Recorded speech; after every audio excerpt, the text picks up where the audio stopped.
queria dar o início aí para os nossos colegas dar uma boa noite. Doutor João Paulo. Boa noite, colegas. Boa noite, Aziz. Boa noite, Fabiano. Vamos retomar um pouquinho o assunto com as consequências dele a partir de agora. Obrigado. Boa noite, João Aziz. Boa noite, pessoal que está em casa. Fique em casa, por favor.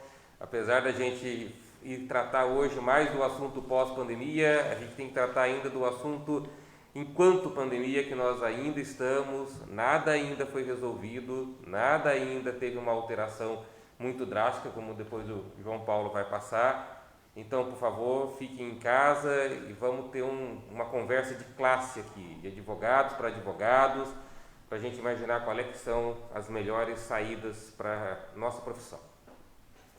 Pois bem, feito esse breve início, a gente pode estar começando o bate-papo. Primeiro, começar fazendo uma pergunta, a gente vai intercalar aqui uma pergunta sempre voltada para a área médica, outra voltada para a área jurídica, né? Então, eu já começo agora a pergunta, porque vamos direto ao assunto. Quem tiver dúvida já vai enviando, no final da live a gente vai ter 10 minutinhos para esclarecer todas as dúvidas, tá bom? Então, aqui, Dr. João Paulo, a primeira pergunta já vai aqui, ó.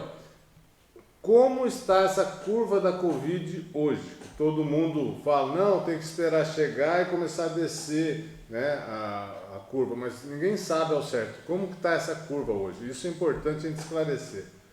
Bom, eu vou tirar a máscara para ficar mais clara a dicção. Antes de tudo, a crise está só no começo. Eu vou citar alguns dados do que está acontecendo para ilustrar. Dados colhidos agora há pouco. No mundo hoje são mais de 6 milhões e 300 mil casos e óbitos 380 mil, com uma curva que está caminhando agora para a África e nos países que já melhoraram, todos com medo de uma segunda curva. No Brasil, são mais de 500 mil casos, 31.200 óbitos, um índice de mortalidade de 14,8% e um índice de incidência de 264 pessoas em cada 100 mil. Em São Paulo, são 120 mil casos, com mais de 7.500 mortos. No Vale do Paraíba, já são mais de 120 mortos. E ontem, São José dos Campos tinha 64% das UTIs ocupadas. Pinda, 52 casos, 5 óbitos, 247 descartados, 21 suspeitos em investigação. A taxa de isolamento de Pinda, ontem, 49%, e o pico máximo de isolamento foi de 67%. Por enquanto, esses são os dados atuais. Daqui a pouco a gente fala um pouco mais. Tá bom. Vamos para outra pergunta rápida aqui. Agora eu vou... Pergunta voltada para o Dr. Fabiano aqui. Perguntar o seguinte: se é viável a aplicação do estado de perigo, né? Nesse caso, e a lesão, como é que ficaria? Então, fazer como o João, tá? Inclusive para ser ouvido melhor. O Código Civil de 2003 trouxe algumas hipóteses, como estado de perigo e estado de lesão, aonde essa manifestação de vontade, aliás, é uma hipótese bem baseada no que a gente tinha antes no Código de Defesa do Consumidor, onde essa manifestação de vontade da parte dentro de um contrato pode ficar viciada em função de uma necessidade, em função de um perigo que a pessoa esteja passando. Então, isso está nos artigos 156 e 157 do Código Civil, e é uma coisa que raramente a gente vê aplicada. Na verdade, a jurisprudência basicamente aplicava isso na hora da internação de um paciente, na hora de uma internação de um parente junto ao hospital, que você deixa aquele cheque, assina um contrato, faz uma situação que posteriormente seja verificada que a pessoa não estava dentro da sua manifestação de vontade perfeita.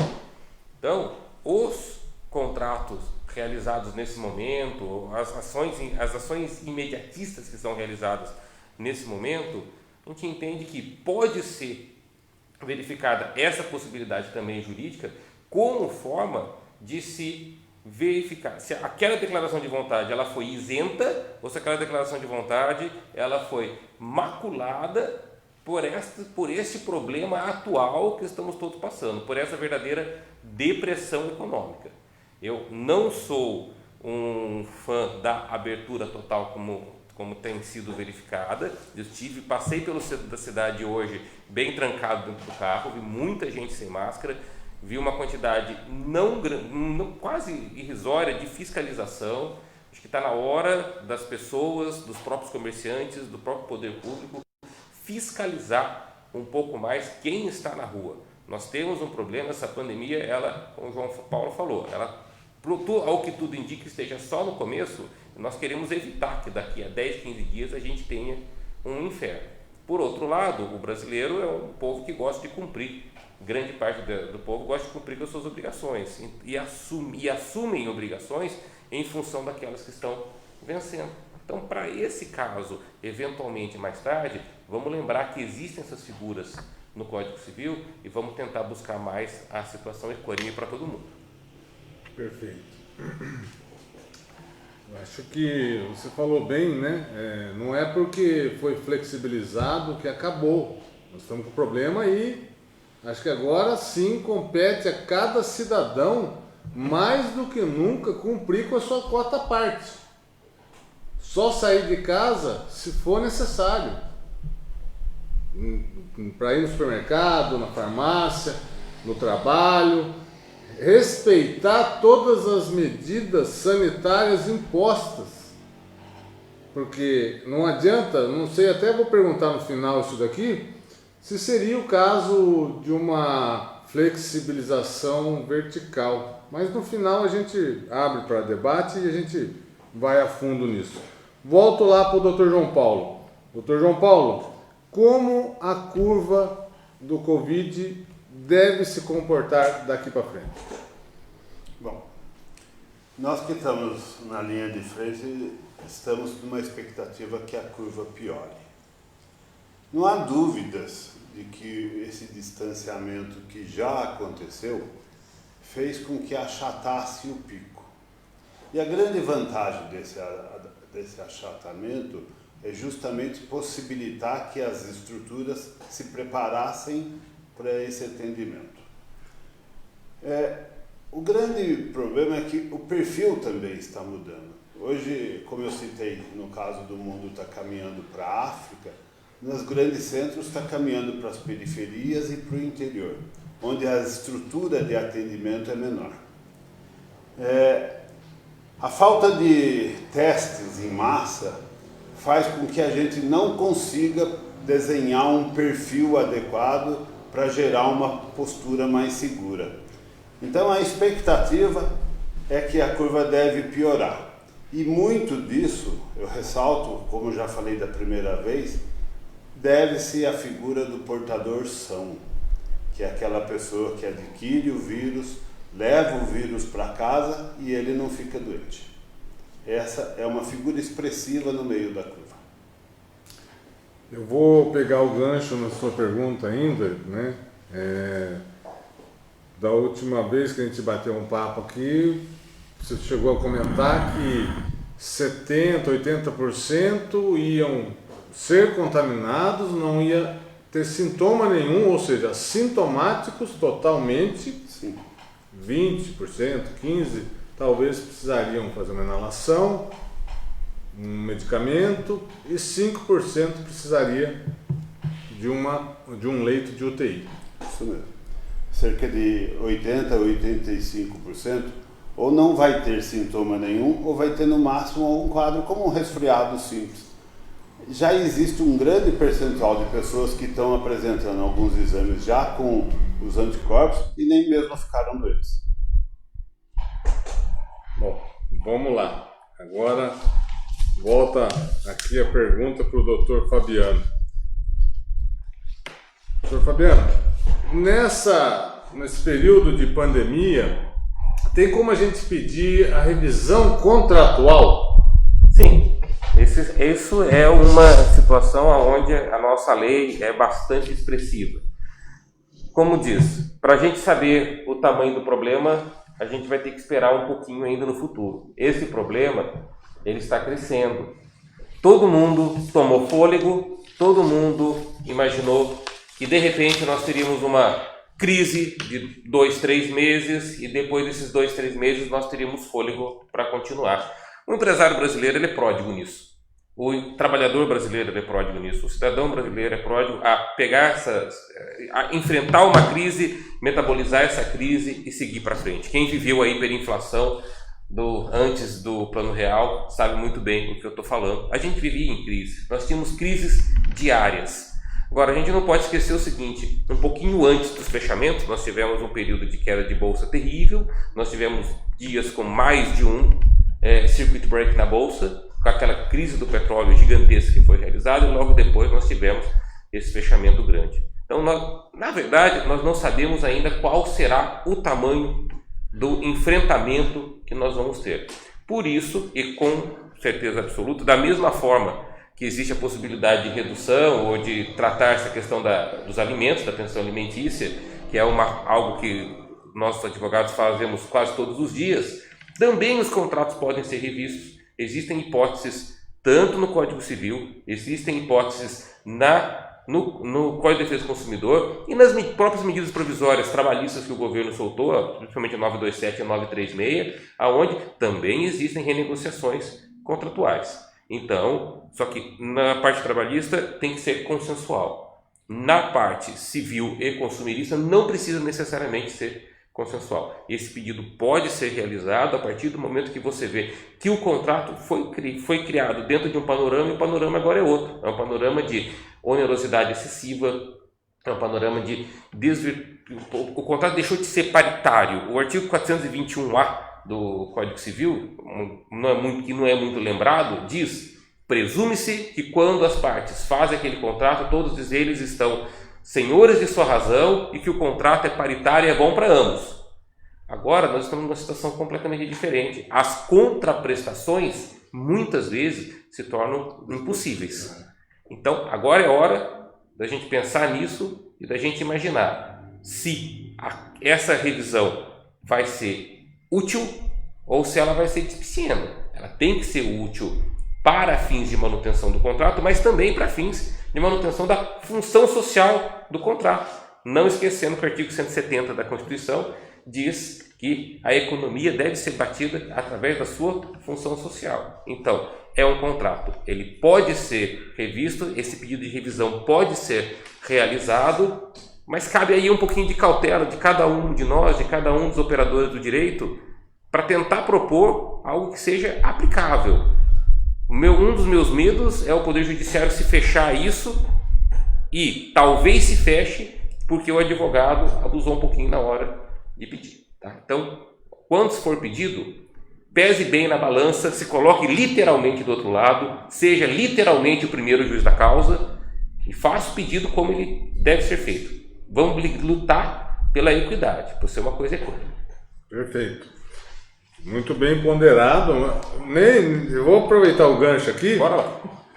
Já que a gente está falando de contrato, queria que você falasse um pouquinho sobre os contratos de locação. Já que estamos falando de contrato, como ficaria o contrato de locação, o residencial e o comercial no caso, que a gente vê muito comerciante fechando as portas por não poder, não conseguir, não ter aquela gordurinha para poder arcar 2, 3 meses de porta fechada, pagando as despesas fixas, despesas com funcionários, e aí vem o locador e fala: eu vou te dar 50% de desconto, vou te dar 30% de desconto. Ou vem aqui e eles falam: não tem, o acordo é 100%. Como é que fica? É um contrato bastante complexo, porque a contraprestação é a cessão de uma posse. Essa posse já existia antes. O locador ele está numa situação um pouquinho mais confortável. Porém, nós sabemos que o locador precisa do locatário lá. E o locatário não está lá simplesmente porque ele quer. Ele não paga o aluguel porque ele quer, ele paga o aluguel porque ele precisa daquele ponto para o comércio dele.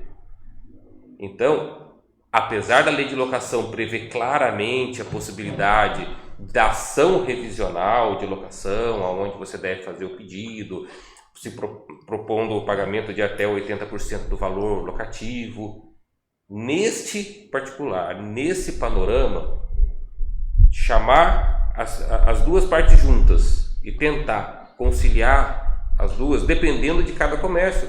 Tem comércio que de uma forma ou de outra está sobrevivendo bem. Tem comércio que teve uma perda gigantesca, teve comércio que não teve uma perda muito grande. Então, nessa hora, em relação às locações comerciais, fica um pouquinho mais simples, porque nós temos um parâmetro de medida, que é o quanto que aquele comércio faturava. O empresário acorda no dia 1º sabendo que ele vai ter que trabalhar tantos dias para pagar o aluguel. Agora, talvez aquilo que ele trabalha para pagar o aluguel não pague o mês inteiro.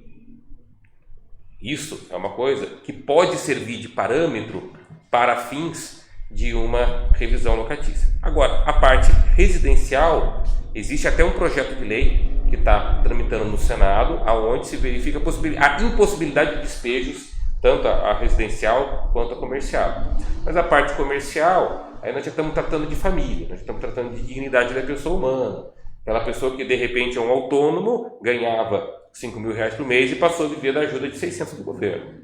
Nestes tipos de casos, eu acho que tanto o advogado como o judiciário tem que ser bastante complacente, porque da mesma forma, o que eu vou fazer? Eu vou despejar aquela família vai sair de lá, vai ficar endividada, e para quem que eu vou alugar também esse imóvel amanhã? Então, apesar da lei ser um pouquinho draconiana nessa situação do aluguel a ser oferecido, acredito que, por uma situação absolutamente especial, pode ser usado a analogia do Código Civil, que não prevê esses mínimos, e ser solicitado judicialmente, ou, preferencialmente, digo de novo, entre as partes. Perfeito. Quase uma força maior. É uma calamidade pública. Calamidade pública, né? Isso mesmo. Agora, deixa eu dar só um alôzinho aqui para quem está nos acompanhando, dar uma boa noite aqui. Queria dar uma boa noite para Cris Cobas, que está nos acompanhando. Boa noite, Cris. Para Bia Viagens, boa noite, Bia. Daqui a pouco a gente vai falar sobre as viagens também, como é que vai. Cíntia Dias, boa noite. Bruno Pedotti, boa noite, querido. Marco Marinho, grande Marco, tudo bem? Vamos ver aqui quem mais. Renata Costa, doutora Renata, tudo bem? Boa noite. A Lilian Kátia Campos Salles, tudo bem? Muito boa noite. Fique conosco. Doutora Marisa Guimarães também. Quem mais está aqui? Eu vejo aqui, ó. Andréia Campos Salles Martins, saudade de você, hein? Grande Andréia. E a Maria Lúcia Shinoda. Forte abraço, viu, doutora? Bom, vamos ver aqui. Travou aqui, mas vamos continuar. Daqui a pouco a gente continua, eu vou falando mais aqui. Vamos lá. Pergunta para o doutor João Paulo. Há risco de saturação da rede de assistência? Esse é o maior medo, né, das autoridades hoje, né? Sim, esse foi o motivo que levou ao distanciamento. Vamos partir da premissa que a gente citou de que 80% a 85% desses pacientes que vão adquirir o Covid não sentem nada. Isso é ótimo, desde que eles façam o distanciamento para não transmitir o vírus. E esse distanciamento retardou a nossa curva, achatou-a um pouco, e isso possibilitou que as redes de assistência se preparassem melhor. As redes de assistência primária, os postos de saúde, os postos de periferia, puderam aumentar os seus times de atendimento, os hospitais puderam aumentar leitos e respiradores, mas ainda assim corre um risco de saturar, principalmente por essa demanda que está vindo da periferia, né? E esse é o grande risco que está à frente. A gente espera, com essa abertura do comércio, que essas próximas 2 semanas sejam cruciais para o atendimento da curva toda. É isso que vai fazer a diferença. Como você falou, está chegando nas periferias, né? Se chegar forte nas periferias, não teremos como dar conta dessa demanda, né? Existem algumas medidas que podem ser tomadas que a gente vai ter chance de falar daqui a pouquinho. Beleza, mais. Vamos lá então. Só continuando aqui, dando boa noite. Boa noite para a doutora Mônica Palma, doutora Maria Francisca Gomes, doutora Marli Tanaka, doutora Sonete Oliveira, o doutor Ricieri Ramos dos Santos também, muito boa noite, acompanhando a gente aí. Elisângela Silva, muito boa noite também. Vamos lá agora, vamos fazer uma outra pergunta aqui para o doutor Fabiano. Doutor Fabiano, como fica a manifestação de vontade nessa época agora? Bom, porque uma hora, a partir do momento que você assinou um contrato, tinha uma situação determinada. E agora vem a pandemia, aquela manifestação de vontade que você assinou lá, você estava numa outra situação, né? Como é que vai ficar agora daqui para frente? Olha, ainda bem que nós temos uma Constituição que tem uma parte social muito forte, ainda bem que a nossa Constituição prevê uma proteção da sociedade. A partir do momento que o Brasil é constituído dessa forma, as nossas normas agora, como diria o Miguel Reale, né, as nossas normas, dependendo do seu fato, têm que ser interpretadas a respeito de um novo valor. A teoria tridimensional do direito está atualíssima atualmente. Hoje em dia, talvez seja um dos momentos mais atuais onde eu vejo a aplicação. Vamos voltar um pouquinho para a filosofia do direito, vamos voltar um pouquinho para o positivismo sociojurídico e vamos ter esta posição de que agora nós estamos com outros valores, não os valores financeiros propriamente dito, apesar deles também, mas nesse momento o valor o contrato não é um contrato, são centenas de dezenas de milhares ou milhões de contratos. Eles não estão sendo cumpridos por motivos absolutamente alheios da vontade, absolutamente imprevisíveis. De repente, você vai ter pessoas que são simplesmente tiradas do seu meio, que vão para um hospital, que vão passar um determinado número de dias lá dentro. E, aliás, até gostaria de falar aqui, já que nós estamos entre os advogados, fazer uma homenagem ao sofrimento que o nosso amigo Rolando passou. E eu vou fazer essa homenagem por um motivo simples. Eu tive contato com uma das pessoas que o tratou. E essa pessoa me disse, aprendemos com ele. Aprendemos muita coisa com ele. E ele saiu bem. Então, Rolando, fica bem. Soube que seu sogro faleceu. Meus sentimentos. Mas, bicho, você não sabe a quantidade de vidas que você salvou. O seu sofrimento não foi à toa. O seu sofrimento não foi em vão.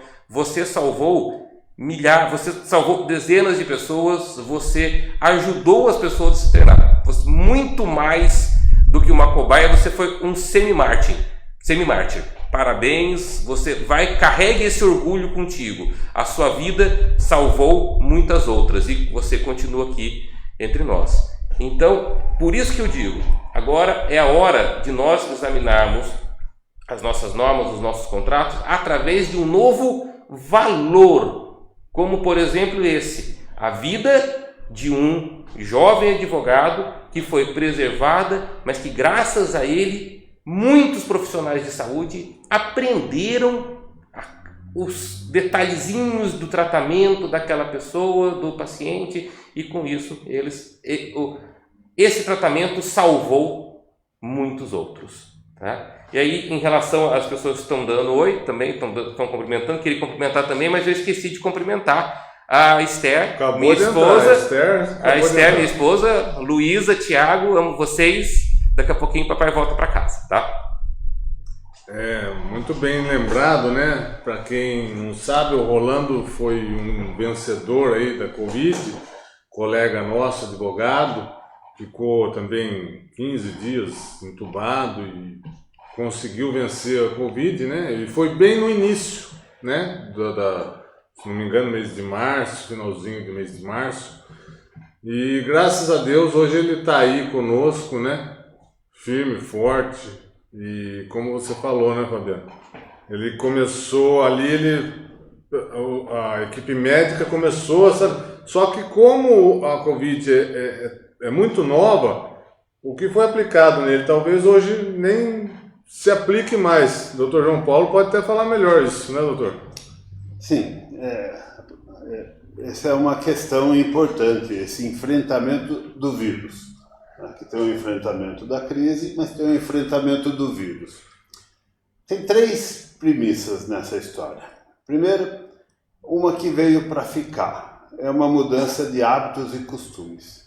A gente via nos filmes japoneses eles usando máscara. Eu acho que talvez isso seja muito salutar e deva permanecer. O hábito de lavar melhor as mãos, de cuidar de cada um pouco mais da sua higiene, isso acho que vai ficar. Tem a questão das vacinas. Esse é o segundo ponto na história do enfrentamento. São muitos, até há um mês atrás eram 102 pesquisas diferentes de vacina, hoje 16, já muito na frente, e tem uns testes de vacina que começam o mês que vem no Brasil, e provavelmente a vacina de Oxford deva estar sendo comercializada já em setembro. Acho que são boas notícias. Tem a terceira premissa, a questão do tratamento do vírus. Até então, tudo era empírico, né? A gente tratava por similaridade de outras crises virais passadas e até certo ponto, o Conselho Federal de Medicina precisou dar uma autorização para os médicos para usar medicamentos off-label, que não tinha validação científica. Agora já temos alguns medicamentos em fase finais de testes e essa semana saiu uma notícia de que a Rússia conseguiu, através de 2 trabalhos científicos, achar uma cura.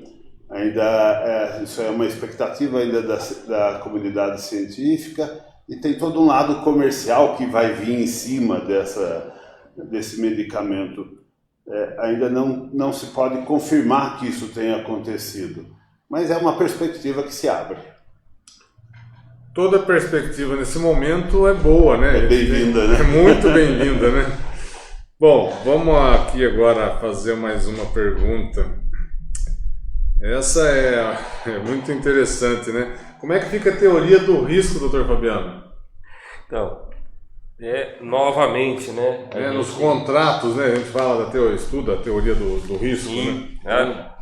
Principalmente a teoria do risco do negócio. Sim. Tá? Ao fornecedor cabe o risco do negócio, ao patrão cabe o risco do emprego. Então, agora a gente consegue verificar que esse risco ele está relativizado, porque a partir do momento que uma pessoa passa a ser um empresário do Brasil, tá? Como diz o artigo 421, como diz a CLT quando fala que nada deve ser repassado como custo do negócio ao empregado. Porém, nós estamos num momento onde o risco do negócio sai das mãos do empresário. O risco do emprego sai das mãos do empregador. E agora, esse risco, ele deve ser relativizado. É possível, e a gente acredita, que o judiciário não vá fechar os olhos a essa situação. Um exemplo que é bastante claro, por exemplo, são os nossos draconianos depósitos recursais em Justiça do Trabalho. Empresas que nunca tiveram dificuldade em fazer o depósito lá dos 9 mil, 18 mil, assim para frente, de repente, esse valor já é impossível, porque a empresa está se endividando para manter a folha de pagamento dos empregados que ainda estão trabalhando.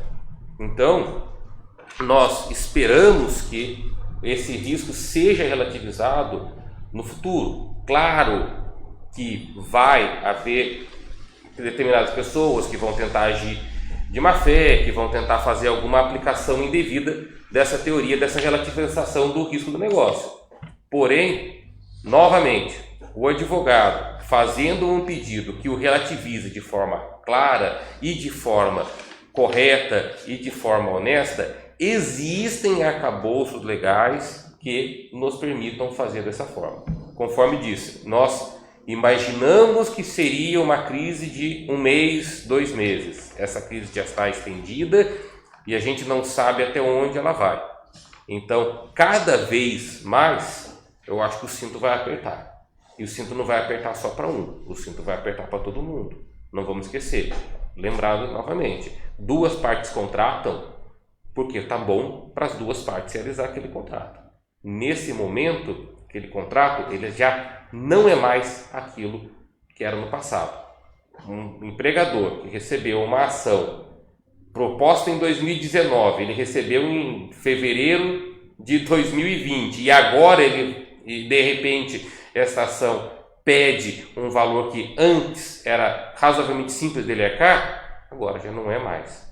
Então, o risco do negócio vai ter que ser relativizado, se não por lei, se não por novas leis que nós esperamos que o legislador ouça e entenda que esse é um momento especial, pelo judiciário, que vai ter que adaptar as leis que nós temos a uma jurisprudência de tempo de pandemia. Este é o atual valor que deve ser aplicado à norma ao fato.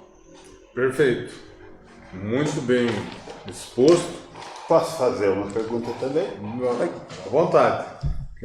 Vamos considerar então o contrato do plano de saúde, que muitas vezes o usuário perdeu o emprego e não tem condição de pagar um plano que nesse momento se reveste de uma essencialidade. E pior ainda, em relação ao plano de saúde, aí tem uma outra coisa que é terrível, porque aquilo no que o hospital ganhava dinheiro, aquilo que o hospital conseguia fazer, que você tinha um retorno financeiro de maior valor agregado, já não está fazendo. As pessoas estão saindo dos hospitais, cirurgias eletivas não estão sendo feitas, consultas estão diminuindo. Então, agora é hora de se pensar que tipo de ajuda pode ser dada ao plano de saúde e que tipo de pedido pode ser feito ao juízo para manutenção desse plano de saúde, porque nós sabemos que a rede pública tudo indica que seja saturada em breve pelas pessoas que não têm o plano, especialmente chegando nas periferias do Covid. A rede pública vai e deve ficar saturada e a rede privada vai ficar descapitalizada, porque as pessoas vão chegar no ponto de não conseguir pagar. Então, agora talvez é hora de ter uma política pública, porque o plano não pode morrer nesse momento. Se o plano morrer, vai ser uma situação extremamente pior do que uma situação de uma simples inadimplência. Apenas para informação, tem um projeto de lei tramitando para que esses inadimplentes não sejam excluídos do plano. E a realidade dos hospitais é que realmente, além da fonte de receita ter secado, os custos dos EPIs subiram estratosfericamente. Os hospitais estão mesmo fechando no vermelho há alguns meses já. E essa questão dos custos é uma coisa que precisa ser verificada. Existem determinados elementos, existem determinados artigos e situações que podem ser invocadas no Código de Defesa do Consumidor, que raramente eram invocadas, mas que talvez agora seja no momento de se chamar a aplicação judicial, porque nós estamos vendo o custo de grande parte das coisas explodir uma forma absolutamente indevida. Não existe razão para ser feito dessa forma. Não existe razão. Não existe cadeia produtiva que chegue nesse ponto. Então, até a verificação via delegacias de defesa do consumidor, que foram um pouco negligenciadas durante esses anos todos, a defesa do consumidor já é uma lei bastante antiga, mas talvez agora seja a hora de se denunciar, da sociedade correr atrás. Estamos todos com uma série de problemas, todos somos impactados. Não é um momento de uma determinada categoria, uma determinada classe, um determinado produto subir exponencialmente de preço e assim prejudicar a própria aquisição. Você tinha dado o exemplo das webcams, né? A webcam quadruplicou de preço, sem justificativa nenhuma. Essa é uma das perguntas, a gente vai chegar lá na frente. E aí a minha indagação com relação à rede privada de saúde é a seguinte, né? Se a administração pública pode contratar os leitos na falta, né? Quando não tiver mais leito de UTI disponível, se daria para a administração pública contratar, e se a rede pública teria condições, porque a gente sabe que também é limitado, né? Não tem tanta disponibilidade. Essa é uma questão para se pensar. Não sei se no Rio de Janeiro parece que a administração se socorreu em algumas cidades de hospitais particulares, mas não foi suficiente. Tiveram que criar os hospitais de campanha da mesma forma. Pode falar, sim. Você é especialista na área. São medidas auxiliares que ainda poderiam ser lançadas, a exemplo do lockdown tão citado, né? Existe uma questão que se deriva do modelo que está se desenhando, que é o modelo da periferia. Na periferia, o problema é que esses pacientes não têm como fazer o isolamento doméstico. Eles já moram aglomerados. É a mesma situação que a África está começando a enfrentar. Alguns países foram criativos. Como o movimento cresceu, o governo tomou os quartos dos hotéis para fazer o isolamento desses.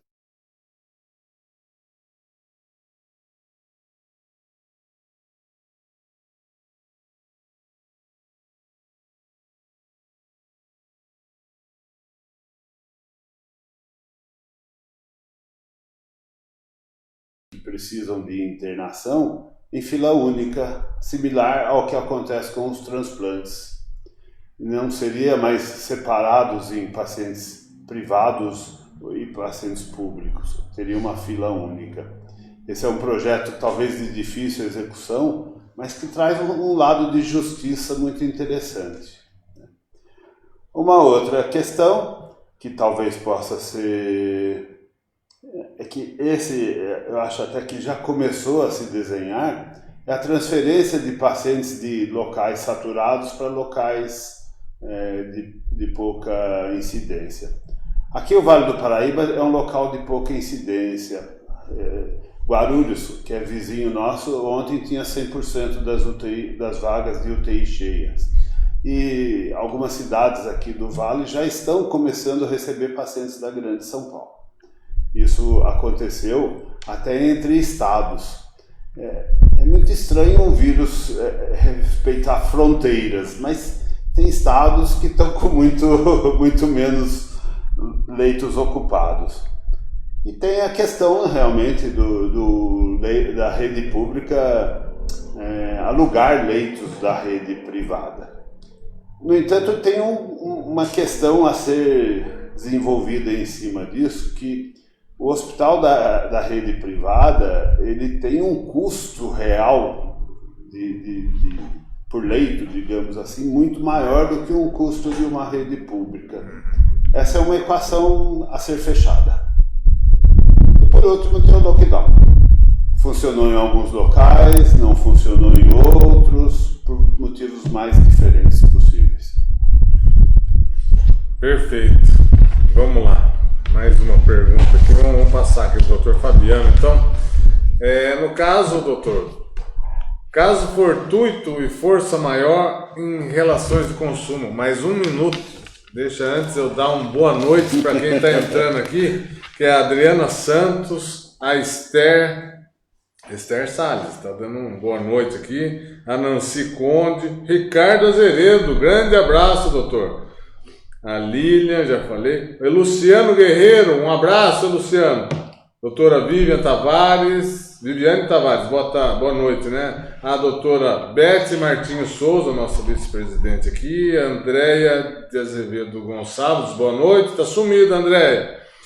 Doutor Bruno Pedro, aproveite, quem tiver dúvida sobre relações de consumo, contratos e com relação ao Covid na área médica, aí pode mandar sua pergunta, como o doutor Bruno está fazendo a dele aqui. Já eu vou ler. Por enquanto, vamos partir para essa caso fortuito e força maior em relação de consumo, doutor Fabiano. Bom,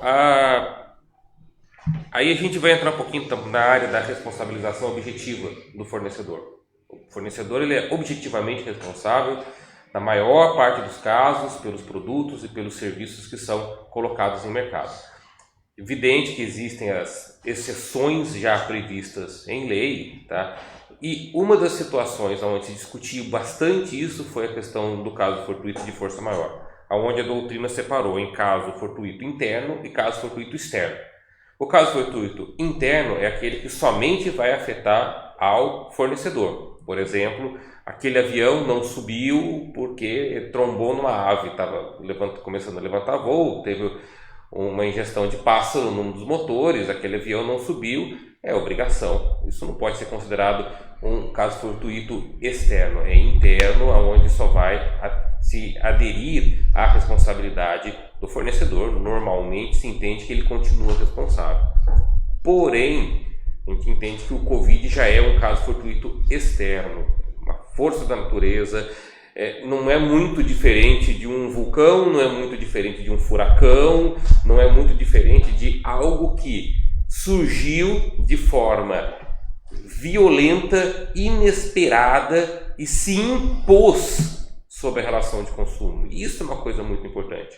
A crise da Covid veio e se impôs sobre todas as relações de consumo praticamente. Então, eventualmente, se o fornecedor aplicar a questão da responsabilidade objetiva, aí realmente existe uma grande possibilidade de um juiz entender que, olha, você não vai ter essa responsabilização dentro dos rigores da lei por se tratar de uma questão de caso fortuito externo, algo que veio e prejudicou de forma absoluta tanto do lado do consumidor quanto do lado do fornecedor. É o que estava se vendo aqui, até que o João Paulo falou a respeito do plano de saúde. Vamos tentar fazer com que essa relação jurídica do plano de saúde seja relativizada.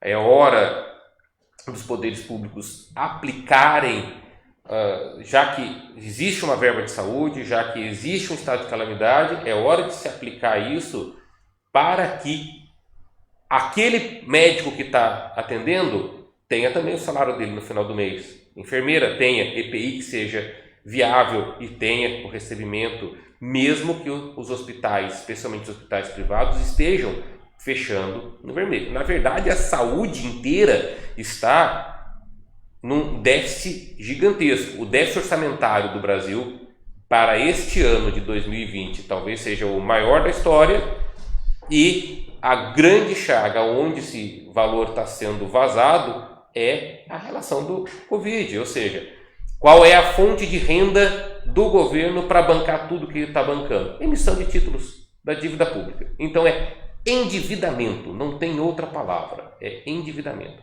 Agora é o momento, então, desse endividamento ser usado para o que nós temos de mais importante, ser usado para salvar vidas, salvar a economia, que é o que a gente precisa. Perfeito, muito bem colocado até. Vamos lá. Posso fazer mais uma pergunta aqui? Aproveitar o Dr. Bruno está perguntando 2 perguntas. Ao nome do Dr. Fabiano.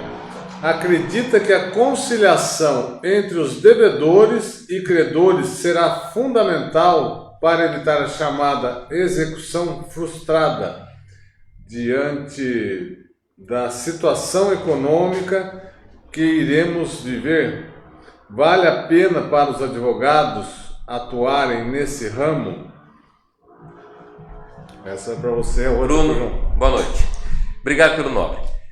Mais do que importante, agora ela é crucial. Talvez a gente vá verificar que os nossos sejusques vão ficar sobrecarregados, os nossos PROCONs vão ficar sobrecarregados. É hora da boa vontade. Um dos papéis do judiciário é conciliar. O advogado, repito, primeiro juiz da causa. Tá? Enquanto o promotor é o juiz de pé, é o magistrado au début, o advogado é o primeiro juiz dessa causa. Então, agora é uma necessidade conciliar. Vamos lembrar do julgamento de Salomão entre as duas supostas mães, que ele falou, então corte-se a criança pela metade. Vamos separar. Essa situação não foi resolvida por uma sentença. Essa situação foi resolvida por um consenso. A mãe verdadeira falou, então deixa ela levar. Foi um consenso, não foi a sentença. A sentença seria pior do que o consenso. Agora é hora do consenso. Agora não é hora necessariamente da sentença. Mas se for necessária a propositura de uma ação por intransigência da outra parte, aí até uma situação que eu digo aos colegas, olha que eu sou um advogado que tenho fama de intransigente. Até digo para os colegas, se a outra parte for intransigente, não seja intransigente na hora de fazer o pedido judicial. Faça um pedido que apele à conciliação, porque aí vai fazer que nem Salomão. Salomão revogou aquela sentença e entregou a criança para a mãe. Muito bem lembrada, Paula. Agora outra pergunta aqui para o nosso querido médico, advogado, Dr. João Paulo. Em relação às vacinas, os testes mostram-se positivos? Devem ser comercializados a partir de quando? E se o inverno pode ajudar a aumentar os casos de Covid? Na verdade são 3 perguntas então, né? Se os testes das vacinas se mostraram positivos, são eficientes, né?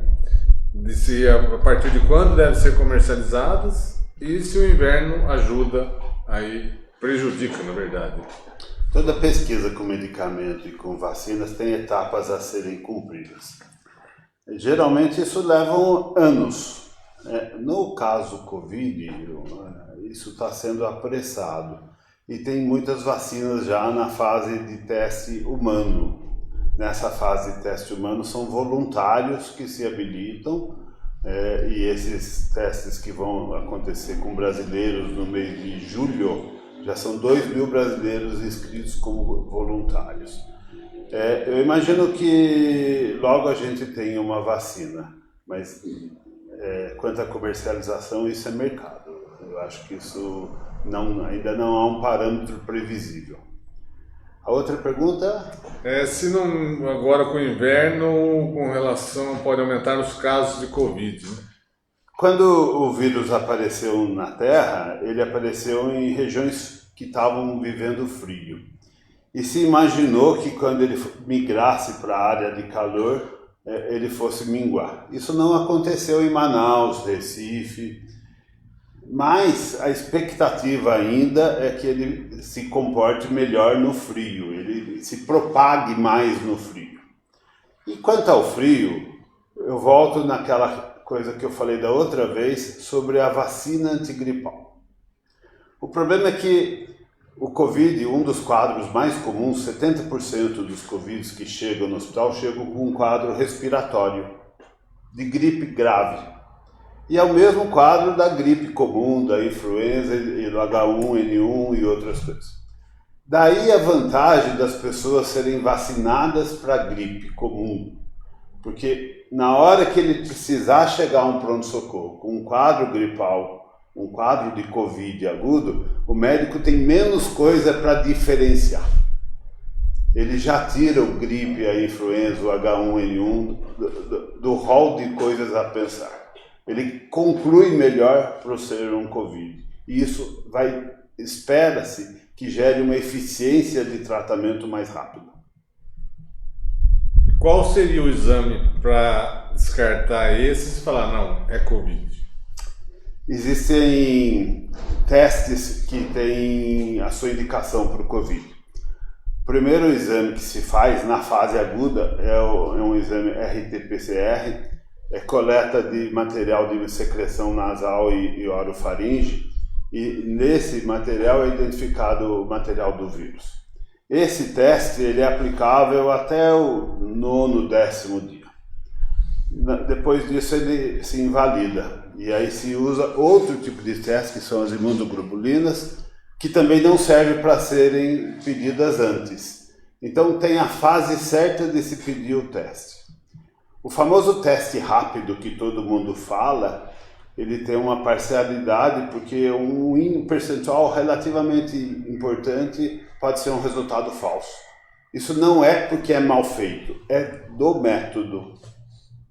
Entendi. Aliás, se eu só complementar, né, existem alguns processos, que até a gente já viu por aí, de falsos positivos serem tratados como erro médico. Isso aí cai novamente na relação de consumo agora do profissional médico. Isto, infelizmente, é uma realidade. Por exemplo, o teste rápido para HIV, o ELISA, ele tem um retorno de falsos positivos razoavelmente grande e muitas vezes medidas são tomadas. Aquela pessoa é solicitada que tome a precaução, que tome o coquetel anti-HIV. Então, muitas vezes as pessoas processam o médico, processam o hospital por conta do falso positivo do teste. Vamos lembrar, teste médico não é 100% em nenhum dos casos. Até o DNA é 99,9%, mas não é 100%. Um exemplo bom para citar é o famoso PSA, que é o exame da próstata. Ele tem um índice de acerto em torno de 80%. Ou seja, 1 em cada 5 pode ter um resultado falso. Se for um falso positivo, você pelo menos vai pesquisar, procurar o câncer. Mas e o falso negativo? Você deixa a pessoa com o câncer silencioso. Verdade. Vamos lá. Vamos aproveitar. Vamos aqui, mais uma pergunta. Agora eu vou aproveitar o gancho do Dr. João Paulo mesmo, né? Que medidas mais podem a gente pode ser tomadas aí no caso, né? Foi aquelas que eu citei já, da locação de hotel, da fila única. Essas medidas são muito derivadas de poderes locais, né? E eu acho que elas têm que ser tomadas e precisa, de um certo modo, até coragem desses gestores para que elas sejam efetivadas. Eles também devem ter um enfrentamento importante. Devem ter um enfrentamento importante, com responsabilidade, porém, por outro lado, são cobrados. Sim. Né? A pressão é muito grande, por exemplo. Eles estão no cargo para isso, né? Sim, mas, por exemplo, os comerciantes, nós mesmos pedimos para a abertura dos escritórios. Os comerciantes que estavam pagando aluguel, funcionário, despesas fixas, você acha que eles não estavam pressionando para a abertura, para voltar? Então, assim, tem que, não sei, talvez essa flexibilização aí por 15 dias, a gente vai ver o resultado daqui 30 dias. Não é agora, não é imediato. Não é o resultado de ontem. Esses números que você forneceu no início não é em virtude da abertura de segunda-feira. A gente vai ver o resultado disso daqui 30 dias. Daqui 2 semanas. 2 semanas, 15 dias, né? 15 dias. Aí nós vamos ver o resultado desta pequena flexibilização, né? Agora... E é muito importante, que a gente conversou no início, que o comerciante, o empresário, ele comece a agir como um agente educador. Ele tem que ajudar a educar o seu público para que tome as medidas de evitar contágio excessivo. Sabemos que o comércio é importante, sabemos que aquelas pessoas estão lá para comprar, para fazer com que o comércio continue funcionando. Mas não vamos esquecer, aqui em Pinda, a gente conhece uma grande parcela dos comerciantes, são pessoas absolutamente honestas, corretas, esclarecidas, e está na hora de conversar com seus funcionários e pedir para que seus funcionários ajam como agentes que disseminem conhecimento. Vamos lembrar, a medida provisória 936, que trazia das relações de consumo, dizia que a Covid não seria considerada como doença laboral. Isso caiu. A Covid pode ser considerada como doença laboral. Por isso, foi solicitado a todos os empregados e todos os empregadores que treinem os seus funcionários para fazer que se evite, como são os PPRA, PPCNSO, como são os programas de prevenção de risco dentro das empresas, mas agora para um fim específico. Essas pessoas, com esse treinamento, com esse conhecimento, têm que disseminar esse conhecimento, porque senão vai fechar tudo de novo e vai ser pior para todo mundo, porque senão o seu funcionário vai voltar para casa e vai ficar afastado, porque senão o seu consumidor vai parar de ir e você não vai ter para quem vender. Então, mais importante do que vender o produto é dar o conhecimento. O conhecimento não se cobra. Não venda o seu produto e dê de presente para o seu consumidor o conhecimento e a forma através da qual ele deve se tratar para evitar que mais pessoas se contaminem, portanto menos pessoas vão ao próprio comércio. Perfeito, também concordo. Tem que ter um treinamento para os funcionários para até estar blindando os próprios clientes, aqueles que frequentam o comércio. Como você falou, tem comerciantes aí que estão no mercado há muito tempo, são pessoas de bem, pessoas batalhadoras, que para estar no comércio hoje precisa ter muita garra. Não é qualquer um que vai abrir um comércio e ficar anos e anos ali batalhando. O Fabiano sabe, porque vem de origem libanesa, assim como eu também. Sim. A gente sabe a dificuldade que é manter um comércio. Não é nada fácil, então aqui também eu vou render as nossas homenagens a esses guerreiros comerciantes que precisam abrir suas portas para pôr o pão de cada dia em casa, tá bom? E que ajudam não demitindo os seus funcionários. Muito, né? Aqueles que puderem, né? Porque Sim. vai ser... É aí que eu falo que aí teria que entrar os governo. Acordos. Teria que estar aí, né? João Paulo, aproveitar, vamos fazer mais... Vamos ver quem está aqui também? Deixa eu ver... o Bruno, já falei... Cristiane Carvalho, doutora Cristiane Carvalho, boa noite. Viviane Menezes, boa tarde, boa noite, doutor. Simone Gasparim Cardoso, doutora Gislene Humel, boa noite. Doutora Andréia Alves Ribeiro, a Cris Cobas, boa noite. E a doutora Lucimare Flores, um forte abraço a todos vocês. Quem tiver dúvida, mande sua pergunta aqui, que nós estamos aqui nesse bate-papo para esclarecer toda e qualquer dúvida a respeito do Covid na área médica e nessa crise que se instalou na área contratual e consumerista. Tá bom? Vamos lá perguntar para o doutor João Paulo. Doutor João Paulo, o que é a crise do Covid-19? Por mais estranho que pareça, quando a gente fala em crise de Covid, nós estamos falando de várias crises dentro do mesmo pacote, né? Existe uma questão de mercado incluída, por exemplo, no sentido de que alguns locais tiveram a crise primeiro. Isso parece que gerou uma vantagem para os locais que retardaram se preparar melhor, mas em compensação tem um lado econômico. Aquele que saiu primeiro consegue voltar ao mercado mais rápido. E a gente vê a gente precisando comprar coisas da China aí em quantidade. Essa é uma das facetas dessa crise. Existe a própria crise de saúde, onde existe um batalhão de pessoas da linha de frente sendo contaminadas. Nós vamos começar, talvez, não ter pessoas para reposição, né? Existe a crise da economia, que nós estamos falando há tanto tempo aí, esse é um dos principais motivos dessa live. E, por último, uma crise ética, né? Acho que uma queda de valores em todos os campos, né? Na política, na economia e na saúde. O grande medo do médico é o lado ético de ter que escolher entre pacientes.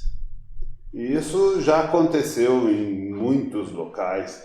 Você ter que privilegiar um em detrimento de outro é uma decisão muito difícil e que machuca demais.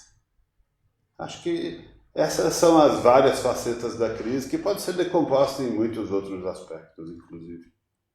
Aliás, esse fato do médico ter que escolher entre um e outro acaba mexendo com o psicológico do médico, que depois não tem condições de estar ali de novo tendo que escolher quem que ele vai.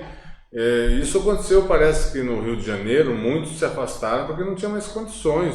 Sim. Não tinha condições de trabalho mínimo, né? Ter que escolher quem.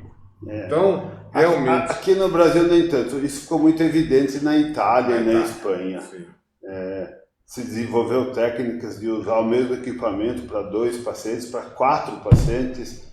Essas técnicas estão dominadas por aqui também, mas graças a Deus não chegamos nesse ponto. Ainda bem. Já que você está falando em crises, né? Aqui o Dr. Bruno está perguntando. Pergunta ao Dr. João Paulo o que acha que o Covid pode ajudar a mudar conceitos e procedimentos da medicina convencional? Sim, não tenha dúvida. Eu acho que muitas aquisições a gente está fazendo. Desde aprender a trabalhar melhor em equipe, né? Quando, por exemplo, se fala de linha de frente, se pensa no médico e na enfermeira. Mas tem um batalhão de pessoas em volta. Desde o office boy que leva o medicamento até aquela unidade, o pessoal da limpeza, e todos eles têm muito medo de estar lá. As famílias desses pacientes não os querem lá também, desses trabalhadores, digamos. Tem aquisições de medicamento, aquisições de procedimentos. Eu acho que a medicina vai evoluir muito. Aliás, a história da medicina é de evoluir em crises, né? Muitos dos equipamentos que a gente tem, e a própria penicilina, o antibiótico, nasceu na guerra. Bom, olha lá. Vamos dar uma boa noite para a doutora Yara Medeiros. Tudo bem, doutora? Vamos ver a pergunta aqui. Fabiano, fale sobre fato príncipe e sua aplicação, embora já comentado que não será aplicado, Justiça do Trabalho. Como você vê? A questão do fato do príncipe, nós realmente... É uma teoria bastante conhecida, uma teoria bastante antiga e que sempre passou ao largo da aplicação jurisprudencial no Brasil. Normalmente, quando a gente trata da questão do risco do negócio que a gente falou um pouquinho antes, o risco é levado todo ao empresário, todo ao empregador, todo ao consumidor. O fato príncipe acaba não sendo utilizado. O fato príncipe é aquele através do qual, por determinação de um órgão superior, uma determinação legal, acaba que o seu modelo de negócio deixe de existir. A gente não sabe o que vai ser realizado jurisprudencialmente com relação ao fato príncipe. Entende-se que as medidas do executivo e do legislativo é que vão ter que ter o condão de destrancar esta porta da ordem do fechamento. Então, a partir do momento que um gestor determina um fechamento, nós estamos falando em um Estado, em 3 poderes. Então, o Poder Executivo determinou um fechamento, ele tem que dar uma contrapartida para que aquele fechamento não prejudique o tecido social. Pelo que eu falei, o artigo 170 da Constituição fala da ordem econômica, mas da ordem econômica para fins de uma obtenção de uma justiça e um desenvolvimento social. Então, nós esperamos que, a partir do momento que o Executivo, que o Legislativo, vamos lembrar que o decreto de calamidade pública é legislativo, é o decreto 6/2020 do Poder Legislativo, do Congresso Nacional.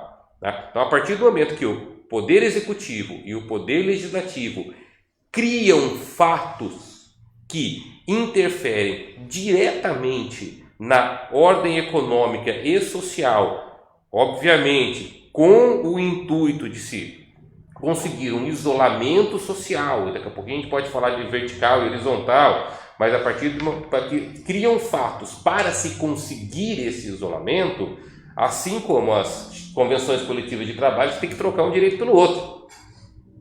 Como tudo, você tem que trocar um direito pelo outro. O próprio artigo 479 do Código Civil fala, olha, se o 478 fala, se o contrato ficar muito oneroso, você pode pedir a rescisão. Mas o 479 fala, a rescisão pode ser evitada se for oferecido uma possibilidade equânime. Se o devedor der uma possibilidade equânime de se reequilibrar essa balança. Então, eu não sei até que ponto o judiciário vai aplicar o fato príncipe. Talvez o judiciário aplique o fato príncipe contra os gestores do legislativo e do executivo. Aí eu acho que seja uma situação interessante. Apesar de não conseguir que seja feito uma política mais privada, é essencial que haja uma política pública de compensação das normas que determinam. Estamos fazendo o que estamos fazendo para o bem público.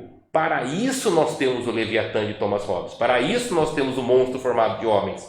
Para isso nós abrimos mão de parte da nossa manifestação de vontade, dos nossos direitos e do nosso dinheiro, por que não dizer, para que o Estado nos tutele nos piores momentos. Enquanto está todo mundo nadando de braçada, enquanto está todo mundo feliz, pagamos os impostos, obedecemos, mas agora a gente quer a contrapartida. A gente quer que fiquemos dentro desse feudo, estamos dentro dos muros do castelo. O Estado são os muros do castelo. Estamos dentro do muro do castelo. Lá, ali, naquele momento, sob uma invasão externa, vai caber ao Estado nos proteger. Muito bem. Já perguntou, Luciana Salgado Pereira. Acredito que vamos ficar com os hospitais melhor aparelhados. Sim, isso é verdade. Procede? Tem vários aspectos, inclusive, que chega no campo da patente, né? Os respiradores, por exemplo, quando você ia comprar um respirador, você não conseguia comprar um por menos de R$65 mil. Hoje você compra um respirador a R$200 mil.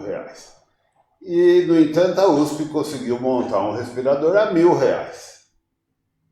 Então, tem um lado aí de patente, tem um lado de medicamento de custo elevado, tem todo um lado a ser desenvolvido aí.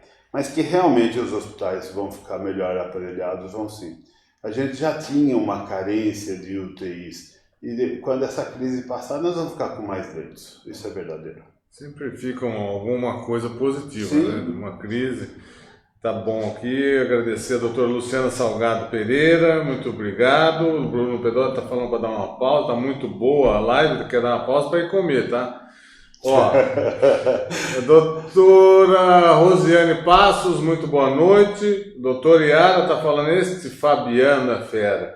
Muito bem, Fabiano, sua colocação esclarecedora. Também acho que vai recair sobre estados e municípios. Tá bom, vamos lá agora aqui, mais uma pergunta. Deixa eu só comentar uma coisa que eu esqueci. Aquela hora você falou do isolamento vertical. Ah, sim. Eu acabei não falando. Isolamento vertical é um modelo de isolamento onde se protege as pessoas que teoricamente são mais suscetíveis. Os idosos, os portadores de comorbidades, coisas desse tipo. Isso foi praticado em vários locais do mundo e alguns culturalmente muito favoráveis, como a própria Suécia. E que se mostrou animador no começo, mas quando começou a abertura virou-se catastrófico. Tudo isso por causa da figura do portador-são, daquele indivíduo que transporta o vírus, que passa o vírus para frente e não fica doente. Então as pessoas não o conseguem identificar. Aqui no Vale do Paraíba tem um hospital que tem uma UTI preparada para Covid e nessa UTI ninguém está doente, dos funcionários. E ao lado tem uma UTI para tratar os pacientes não Covid e nessa UTI muitos estão contaminados. Esse é o fator de proteger quem precisa. O isolamento vertical pode ser que funcione bem em alguns locais, mas na maioria não foi bem. Não funcionou bem. Vamos lembrar, é uma coisa que até já foi falada aqui, da doença chegando nas periferias. E no inverno. Sim. Tá? Foi falar de inverno, foi falar de periferia. Então, de repente, você vai ter uma situação onde nós temos uma quantidade grande de pessoas dentro do mesmo espaço, com uma situação de frio, onde tendem a ficar mais juntos, as pessoas ficam um pouco menos na rua, as pessoas saem um pouco menos, mas estão todos ali naquele mesmo espaço e às vezes são locais que não são dotados da capacidade necessária de higiene. Não vou lavar a mão direito porque a água é fria, não vou tomar o banho direito porque a água está fria, não tenho o álcool gel, não quero esfriar, acaba ficando, não vou abrir a janela, não vou permitir circulação de ar. Isto é comum, absolutamente comum. Em Paris todas as janelas são fechadas de forma a isolar o ambiente e por isso que tantos vozinhos acabam morrendo de calor nas grandes ondas de calor. Então, você imaginar, não precisa ir muito longe, bairros um pouco mais carentes daqui de Pindamonhangaba, 5, 6 pessoas vivendo num imóvel de 40 metros quadrados não é uma situação extremamente salubre. Você tem um déficit de higiene também e você acaba tendo um déficit de circulação de ar. São às vezes casinhas pequenininhas dentro do famoso meio lote. Então, como é que eu vou isolar o grupo de risco dentro desse ambiente? Muito complicado. Aí a pessoa sai, o que não é grupo de risco sai, se contrai a doença, volta e vai infectar a pessoa que está lá dentro da casa dela, a criança, o idoso. Por isso que se diz que, por exemplo, as universidades são focos espetaculares de disseminação da Covid, porque os alunos acabam ficando no mesmo campus, acabam formando uma mesma comunidade, se contaminam lá e depois são jovens, fortes, às vezes não têm sintoma e vão passar as férias na casa do papai, da mamãe, do vovô e da vovó. Daqui a pouquinho o vovô e a vovó já não estão bem e eles estão disseminando na cidade deles. Então, esse modelo, especialmente nós estamos falando de situação de miserabilidade, de periferia, é um modelo muito perigoso. Tá bom, vamos lá. Mais 10 minutinhos para a gente encerrar. A live está muito boa, dá para continuar mais 2 horas, mas eu sei que eles têm compromisso, então vamos 10 minutinhos para mandar as perguntas. A gente vai tentar responder aqui de acordo com o volume de perguntas, né? Antes, eu queria perguntar para o Dr. João Paulo se a falta de saneamento básico pode ter levado esse número estratosférico lá para Manaus e o Amapá, que lá o saneamento, a infraestrutura, a falta de infraestrutura é muito grande, né? Então você anda em bairros lá, não muito distante do centro, com o esgoto a céu aberto, né? Especificamente para o Covid não tem essa relação direta, mas tem um outro lado na história. Manaus é uma cidade muito quente, então todos os ambientes têm muito ar condicionado e são ambientes fechados e cai naquilo que o Fabiano estava falando agora há pouco, né? Esses ambientes fechados, mais a circulação forçada que o ar condicionado dá, facilita sim a propagação do vírus, né? Manaus demorou um pouco, enquanto São Paulo, Minas tomaram atitudes de isolamento social muito rápido, alguns locais retardaram e tiveram curvas mais rápidas por isso mesmo. Além de que tem uma rede hospitalar muito menor. Então, a repercussão de Manaus deve ter sido mais expressiva mesmo. Tá bom, vamos lá. Aqui, ó, mais uma pergunta do Marco Marinho para o Dr. João Paulo. Como estão os hospitais de Pindamonhangaba no momento? Estamos preparados para o inverno com o Covid? O poder público municipal tem ajudado? Poderia fazer algo mais? Eu entendo que, primeiro, a curva de Pindamonhangaba é menor do que a gente esperava. Isso se deve muito a um grau de comprometimento que a população teve no início. Isso deve ter achatado, sim, a crise. Segundo, nós temos 2 hospitais na cidade e eles estão relativamente bem preparados, eu diria, tanto o Hospital 10 de Julho como a Santa Casa, e tem agora o Hospital de Campanha também. Eu acho que Pinda está bem servida. Também, né? Ele perguntou aqui com relação ao poder público municipal, tem ajudado? Tem, porque criou o Hospital de Campanha lá, né? E poderia fazer algo a mais? Eu acho que o que tem que ser feito é paulatino. Na medida que as dificuldades vão se apresentando, você vai propondo ações. Porque, queira ou não, o simples ato de fazer um hospital de campanha tem um custo alto. Não é coisa simples. Você montar a estrutura, disponibilizar pessoas para trabalhar e montar equipamentos, isso tem um custo importante. Sim. Eu não sei se lá tem respiradores, são leitos de UTI. Geralmente, quando você cria um hospital de campanha, não todos, lógico, mas você focaliza esse tipo de paciente de leve a moderado nesses hospitais de campanha. E você guarda os hospitais para os pacientes mais graves, até porque o ambiente já é melhor preparado para isso e já está mais acostumado. O hospital de campanha é novo, as equipes não estão entrosadas e coisas desse tipo. Então, existe uma estratégia de ação, diria assim. Perfeito. Vamos lá. Ele manda outra pergunta que o Marco Yamaoka Marinho para o Dr. Fabiano. Na sua opinião, o poder público municipal poderia fazer... o que o poder público municipal poderia fazer para ajudar os empresários neste momento? O que eu vi hoje da cidade, Marco, eu diria, botar gente na rua para orientar os consumidores, botar pessoas que levem o esclarecimento para que esses consumidores se resguardem. O comércio depende das pessoas irem comprar. O comércio precisa, os industriais precisam que os seus produtos sejam vendidos e o comerciante precisa comprar, vender, pagar o aluguel, pagar o funcionário e tudo mais. Eu acho que uma coisa que seria razoavelmente simples, razoavelmente barata, mas muito eficaz: educação.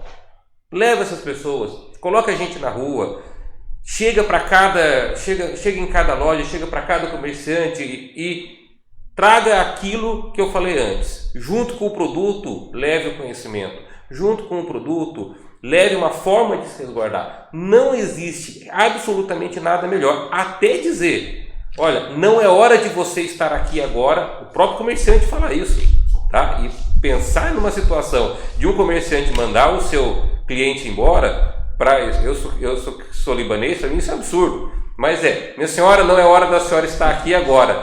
Por favor, volta outro dia que eu lhe vendo, que eu lhe atendo com todo amor e carinho. Estou fazendo isso para seu bem, para sua proteção, para o seu resguardo. Agora, talvez, o que eu vi hoje na cidade, a hora que eu passei, algumas pessoas, peço, coloquem mais pessoas que sejam educadas, capazes, que tenham um excelente trato com o público para esclarecer para cada um aquilo que estão fazendo errado. Dá uma máscara descartável para aquela pessoa, fala, olha, cuidado, lave as mãos, faça o que você tem que fazer, agora é hora de você estar aqui mesmo. Dissemine a informação, né? Ajude a pensar, porque às vezes as pessoas não têm o nível de informação que nós temos aqui e não pensam com base nisso. Se a pessoa não tem informação, como é que ela vai agir de acordo com a informação que ela não tem? Dê aquela informação e peça à pessoa, e peça ao consumidor, tanto do consumidor, né? Mas peça ao consumidor que consuma com responsabilidade é importante agora para toda a sociedade. É muito interessante esse aspecto, porque nos hospitais hoje a gente trabalha na gestão já no sentido de montar o hospital ao que ele era, mas não deixando de atender o que tem aí, o Covid. Isso nos faz lembrar quando surgiu o AIDS, o HIV. Eu me lembro que no começo todo mundo se isolava, se paramentava, não entrava no quarto, o paciente era isolado em casa, ninguém visitava. Hoje a gente convive com esse paciente no dia a dia. E muitos a gente nem sabe que está ao nosso lado. Então, nós precisamos caminhar para essa normalidade. E isso exige uma adaptação, um conhecimento e um aculturamento. Com o tempo, né? Tem uma pergunta aqui do WhatsApp, Dr. João Paulo, já responde já. Deixa eu só falar primeiro, Dr. Fabiano ainda aqui, como é que fica a questão da onerosidade excessiva? Agora, muitos dos contratos se tornaram excessivamente onerosos, não que eles tenham necessariamente uma desvirtualização, isso não significa que a outra parte está ganhando muito. Eu acho que, especialmente, quem não está fazendo um bom trabalho é a parte do setor financeiro.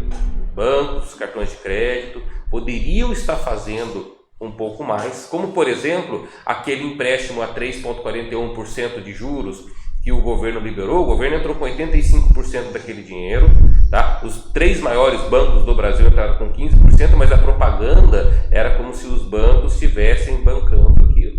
Eu acho que foi a última grande estratégia que eu vi. Nós precisamos lembrar que vai haver, está havendo e haverá uma onerosidade excessiva na maior parte absoluta dos contratos. Aquele que já era devedor, e aí me refiro até à reunião do Bolsonaro que vazou, o presidente, se não me engano, do Banco do Brasil falando, não vamos ajudar aquele que já estava ruim. Espera um pouquinho. Aquele que já estava ruim é aquele cara que já não tinha gordura para queimar. Aquele que já estava ruim agora está muito ruim. E aquele que não estava tão ruim agora está indo para o mesmo caminho. Então, da mesma forma que quando eu respondi a questão do Dr. Yara, muito obrigado pelo elogio, chefe. Dentro dessa questão da onerosidade excessiva, nós vamos ter, na crise que estamos vivendo e na pós-crise, um caso clássico. De repente, aquele que tinha um pouco de gordura, um pouco de perspectiva, um faturamento mensal para arcar com o mínimo das suas obrigações, deixou de ter. Essa figura da onerosidade excessiva, ela é prevista na legislação de consumo, ela é prevista na legislação civil, e nós esperamos realmente que o judiciário aí haja como o príncipe salomônico. Faça, de fato, uma justiça com base nas pessoas que estavam lutando para se virar e, de repente, perderam essa possibilidade. Sim, sem dúvida. Muito bem colocado também.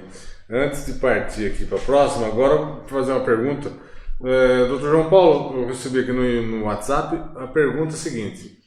Dizem que precisa lavar muito bem as mãos, várias vezes ao dia e tal. E a pergunta foi a seguinte. Aquele sabonete antibacteriano faz diferença ou pode ser o sabonete comum? É preferível, para o Covid especificamente, qualquer sabonete serve. Uhum. O uso do sabonete antibacteriano, isso é uma prática comum não só nessa época, não é recomendável. Por quê? Normalmente, na pele da gente já existem uma quantidade grande de múltiplas bactérias e de tipos diferentes. Quando você usa um sabonete, você mata alguns tipos, mas não todos. E esse que sobrou vai florescer e pode um dia ser prejudicial. E aí aquele sabonete não serve mais. É o mesmo princípio que rege os antibióticos. Se você começar a usar muito o antibiótico, daqui a pouco ele não funciona mais. Os sabonetes com bactericidas, eles têm indicação de uso, não é um uso aleatório. Para o Covid, qualquer sabonete, ele tem a propriedade de dissolver a cápsula do vírus. Então funciona muito bem lavar as mãos. Só lavar. Só lavar as mãos. Lave bem as mãos, com qualquer, mas lave bem. Vamos lá. A Li Bueno, boa noite. Maria Inês Casale de Lima. A Luciana Salgado está falando. Hoje ouvi uma entrevista de uma trabalhadora que voltou a trabalhar e deixou os filhos com a avó, pois estão sem aula. Tem esse problema também, né? Sim. Como é que hoje a gente vai fazer um isolamento vertical numa situação como essa? Fica complicado, né? A Irme Conceição dos Santos, boa noite, Irme. E a doutora Yara Batista de Medeiros estava falando, Fabiano, como você vê o decreto municipal alterando o horário de trabalho? Usa o termo poderá, que entendo como não obrigatório. Isto seria para, em caso de uma ação, prefeitura alegar que não exigiu? Eu não verifiquei esse texto do poderá, que é com relação agora aos comércios poderão abrir, né, entre 10 e 16 horas. Não verifiquei o poderá, mas se é uma recomendação, não é uma determinação. Eventualmente uma multa, eventualmente uma infração vai poder ser discutida. Aliás, eu vi a sua pergunta com relação aos contratos de trabalho dessas pessoas, como é que vai ficar a questão da carga horária. Até te respondo agora ao vivo. Na minha opinião, essas pessoas já estão contempladas nas medidas, especialmente na 936, que permite uma flexibilização, uma diminuição de jornada de trabalho com a compensação por parte do seguro-desemprego, do programa de seguro-desemprego emergencial. Então, nesse particular, eu acho plenamente possível. Agora, o legislador, no caso, o prefeito legislando através de decreto, o legislador vai ter que arcar com a redação do termo que colocou no papel. Vou aproveitar aqui e mandar boa noite para o Helder Souza Lima, o Marco Marinho. A Bia Viagens está falando o seguinte: eu fiz isso com meus passageiros, orientei a fazer carta de crédito, pois não sabemos quando isso tudo vai terminar. Então aqui vai a pergunta: como é que ficam as viagens, por exemplo, para quem comprou viagem para os Estados Unidos, que agora não está podendo, não está aceitando brasileiro?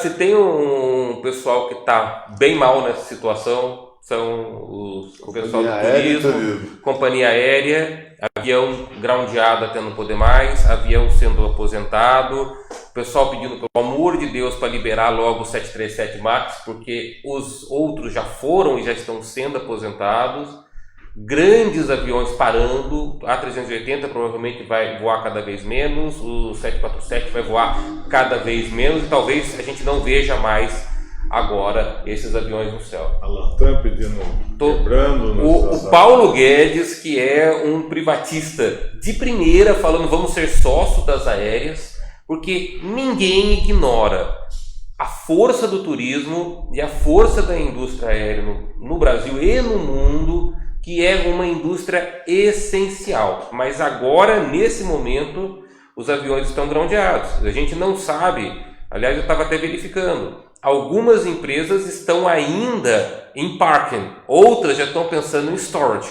Storage que é guardar o avião e para fazer todos os procedimentos para que ele fique estocado por um tempo longo. Nós não sabemos ainda o que vai acontecer. Mas uma coisa é mais do que certa: a hora que puder, essas empresas vão ter que voar. A hora que puder, as empresas de turismo vão ter que trabalhar. Então, talvez seja a hora de fazer um respiro, talvez seja a hora de se modificar um pouco tarifas, taxas, vistos, para que o turismo seja novamente aberto. Ninguém nunca imaginou ver parque da Disney e Las Vegas fechados. Ninguém nunca imaginou. Isso foi uma das coisas que mais me chamou a atenção no começo da crise. Realmente a coisa é séria. Então, nós sabemos que existe uma necessidade física, uma necessidade jurídica e uma necessidade econômica dessas indústrias funcionarem. Foi muito bem, Olga Beatriz, que eu te chamo de Olga Beatriz, que é o seu nome, tá? Mas fez muito bem de falar de conceder as cartas de crédito, é uma coisa que nós orientamos a todo mundo que a gente pode, porque quando voltar, vai voltar. Essa indústria é uma indústria que vai ter que voltar diferente, é uma indústria que vai ter que voltar um pouco menos regularizada, com mais segurança aeronáutica, com mais segurança também na área policial, né, o security propriamente dito, mas vai voltar, e vai, se Deus quiser, volta logo. E vem um boom, talvez. Tomara, né? Tomara. Muita gente que gosta de viajar vai querer compensar. Estão guardando dinheiro aí, ó. Então, quem está ganhando para viajar vai segurar para depois vir o boom, se Deus quiser. Tudo. Ó, fazer mais uma pergunta aqui, doutor Fabiano. Como fica a força obrigatória dos contratos? Foi o que a gente falou anteriormente, né? O 421A, todo mundo pegando o Código Civil para lembrar, né? O 421A fala. É a transcrição do Pacta Sunt Servanda. O contrato deve valer, o contrato deve obrigar. Agora, nós não estamos mais nessa situação. Nós saímos da regra e entramos no momento de exceção. Nós nunca tivemos um momento de exceção como esse. O mais próximo que eu me lembro, foi quando o dólar explodiu e tinha centenas de contratos de leasing que eram feitos em dólar. Foi o mais próximo. Nem a quebra da Bolsa de 29 teve essa proporção que tem hoje. De forma alguma. Então, o mais próximo que eu me lembro assim, de uma situação externa que impactou um grande número de contratos foi com leasing, uma figura que praticamente já não se pratica mais, de veículos fixados em dólar logo no pós-real. Agora nós temos todo... E o judiciário interviu. O judiciário entrou, o judiciário fez determinadas jurisprudências que depois foram acatadas pelas indústrias e pelas empresas. Então eu acho que talvez vá acontecer isso também. Já existem sentenças que falam de locação, já existem sentenças que falam de alimentos. Então, as obrigações em geral estão profundamente afetadas. Vai caber, nos termos até do 479 do Código Civil, fazer a propositura de uma redução, de um reenquadramento desse contrato numa situação que seja equânime, tá? E vai caber ao judiciário entender se aquele fato se aplica. De novo, vamos voltar no reale. Nós estamos com outros valores. Agora, da teoria do fato do príncipe, da teoria do comércio, da teoria do risco, nós estamos com outros valores. Vai caber aos advogados, é muito importante a nossa classe levar esses valores e talvez ser a força motriz para que esses novos valores sejam aplicados numa jurisprudência que vai se perdurar por um período grande, porque até nós recuperarmos a economia e a sociedade dessa grande lesão que a gente sofreu vai demorar um grande tempo. Talvez nós advogados sejamos a força motriz para que esta nova jurisprudência e novos valores sejam aplicados, porque o Poder Executivo e o Legislativo vão ter que obedecer a coisa julgada. As partes vão ter que obedecer a coisa julgada. Vamos fazer uma jurisprudência e cada um vai ter que fazer isso na sua petição, no seu pedido, no seu acordo. Vamos trabalhar para fazer uma jurisprudência que a gente respeite esse valor, respeite o ser humano e respeite o direito da necessidade social de cada um. Perfeito. Vamos lá. Estamos encaminhando aqui já para o final. Só dar uma boa noite para o Antônio Carlos Casale de Lima. A Simone Gasparim está falando: as políticas públicas são criadas para cuidar da população, com o aumento do número de pessoas laboralmente comprometidas com as sequelas que esta pandemia está causando. O município poderia criar um plano de emergência para amparar essas pessoas. Muito bem, Simone, por aí que a gente está falando, né? A doutora Yara está elogiando, muito bem, Fabiano. A Bia está falando que é o pior setor, o pior do turismo, né? Esse Fabiano, você chamou ela de Olga Beatriz, por isso. A doutora Luciana Salgado está falando: coitada da minha filha que trabalha com intercâmbio, tudo parado, tá vendo? Cada um tem suas dificuldades, né? E os colombianos morando nos aeroportos, né? Também ouvi uma reportagem nesse sentido. Cadê aqui? Meu médico João Paulo é especial, também acho, viu, doutora Yara? Mas aqui, ó, vamos fazer duas perguntas que ficaram aqui, ô Fabiano. queria que você falasse rapidinho para a gente ir para as considerações finais. Como é que fica... o governo criou aí o Fica em Casa. Só que para você ficar em casa, você vai consumir mais energia elétrica e mais água. Não teria como fazer alguma... a administração pública intervir ou subsidiar essa despesa, que é uma despesa que em todas as residências aumentaram. Tanto fornecimento de energia, saneamento básico, água e internet também. Muita gente, inclusive, se viu obrigado a trabalhar de casa. Como é que... A Olga Beatriz... As próprias aulas agora das crianças. Então, aí a outra seria para falar sobre os contratos escolares, que as crianças estão em casa, é tudo nessa mesma pergunta. A Olga Beatriz sabe muito bem que quando um passageiro não consegue embarcar, uma das primeiras coisas que a companhia tem que fornecer é a internet. Então a gente já não está, nós não estamos mais naquele período que a internet é uma firula. Hoje em dia a internet é uma necessidade, tanto quanto a água e a luz. Internet é contrato essencial. O Código de Defesa do Consumidor trata os contratos essenciais de uma forma diferenciada. Já existem, inclusive, julgados aonde o juízo determinou que a companhia elétrica e a companhia de água não corte água e luz de hotel, porque o hotel não está recebendo as pessoas e não está pagando a fatura. Então, por exemplo, já existem julgados alterando contratos aonde a empresa que pagava um determinado pacote de quilowatts pagasse só aquilo que ela está consumindo. Então, sendo concessões de direito público, não vamos esquecer que são concessões públicas, esses regimes de concessão, eles têm necessidade, eles têm o direito de sofrer uma intervenção pelo Estado. Como, por exemplo, uma coisa que acontece que não é todo mundo que sabe, que quando cai o lucro da companhia de água, por exemplo, da Sabesp, ela pode alterar a tarifa para aumentar, para se recozer dos seus lucros. Aí a gente fala, poxa vida, eu economizo água e eu vou ter um aumento de tarifa, então eu vou ter menos água pelo mesmo valor.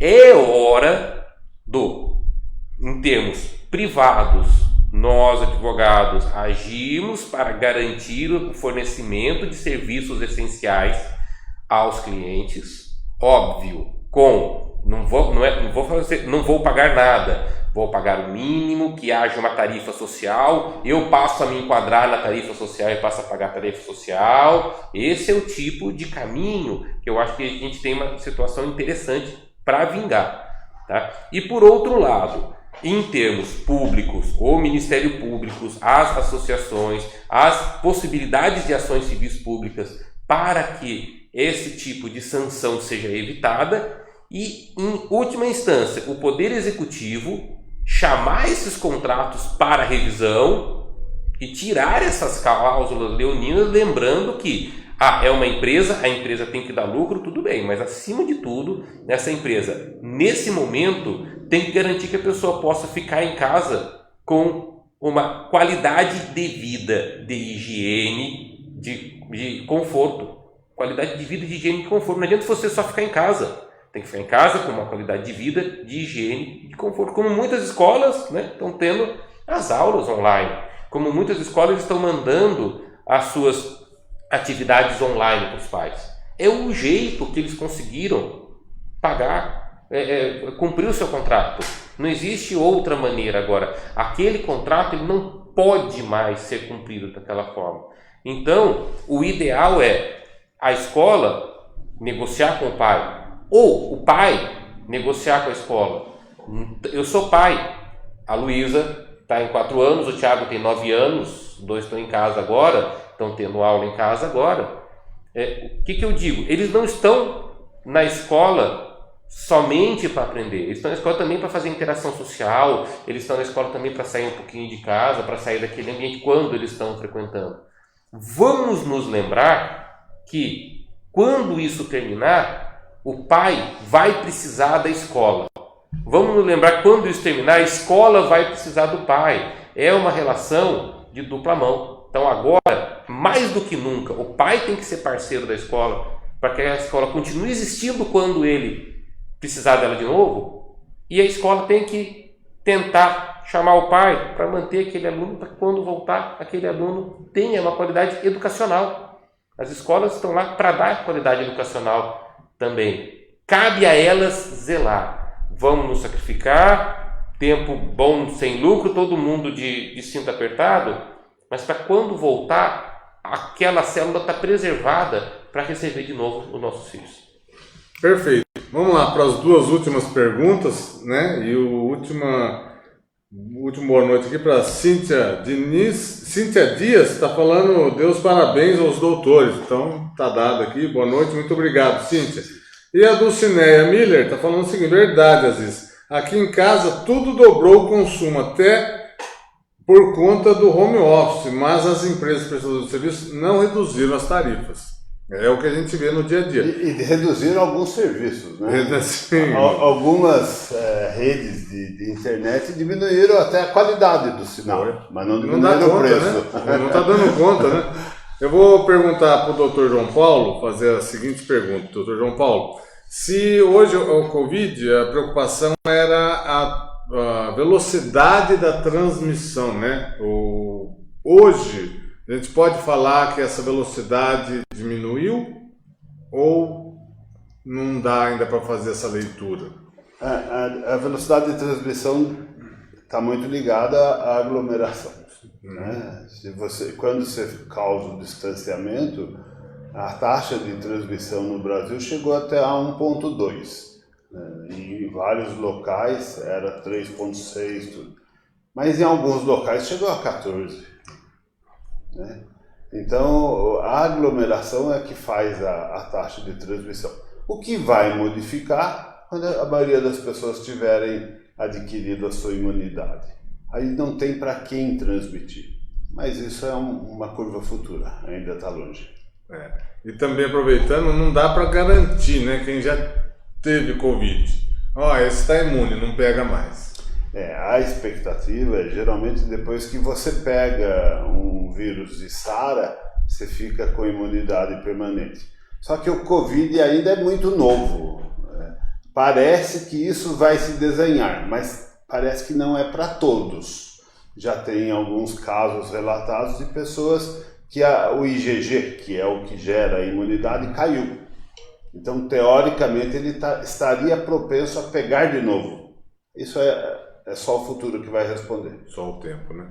Tá bom, a última pergunta aqui pro nosso querido Fabiano.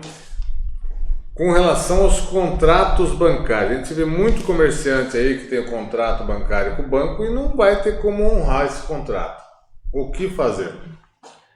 Nós temos uma quantidade bem pequena de bancos privados e bancos públicos no Brasil. Triste isso. É muito triste isso, é terrível. Nós temos a menor Selic de todos os tempos e isso não se refletiu. Verdade. E a perspectiva é de cair mais ainda. Sim. Nós vemos que os bancos eles fazem campanha de doação, fazem campanhas de caridade. Eu acho que agora não é hora que nós estejamos necessitando de caridade. Agora é hora que nós estamos precisando de revisão de contratos propriamente dito, de revisão de tabelas, de revisão de valores. Nós estamos necessitados que aqueles que fornecem grande parte do crédito nacional ajam de uma forma absolutamente cidadã, porque senão o que vai acontecer são dezenas e centenas de comerciantes, de empresários quebrados com total impossibilidade de pagamento. Aí chega naquilo de venda de carteira, que o banco pega, vende a sua carteira com o seu débito, dali a 5 anos você consegue 90%, 95% do desconto. Agora é hora desses 90%, 95% de desconto. Agora não é hora de fazer carteira para vender. Agora é hora de matar a carteira através da concessão. O próprio governo federal ainda não deu dinheiro para não que eu tenha visto, mas reduziu, por exemplo, os depósitos compulsórios.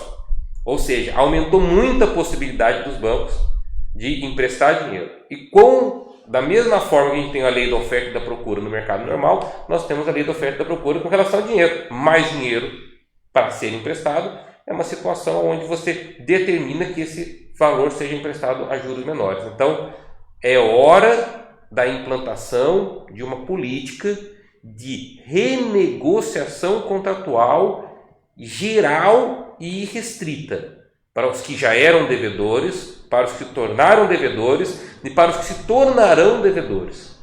Essas pessoas precisam ser protegidas no seu capital. Os empréstimos consignados, por exemplo, o empréstimo consignado é terrível, porque aquela pessoa que agora está com o dobro de necessidade, aquele vozinho que agora está sustentando a família com a aposentadoria dele, esse empréstimo consignado está comendo uma fatia ainda maior da renda, porque aquelas outras pessoas que moravam com o aposentado, de repente foram dispensados. E a medida provisória 936 e a portaria que a regula tem uma pegadinha terrível, que diz que aposentado, quem recebe algum benefício, não tem direito ao benefício assistencial, como se aquela pessoa tivesse indo trabalhar porque quer.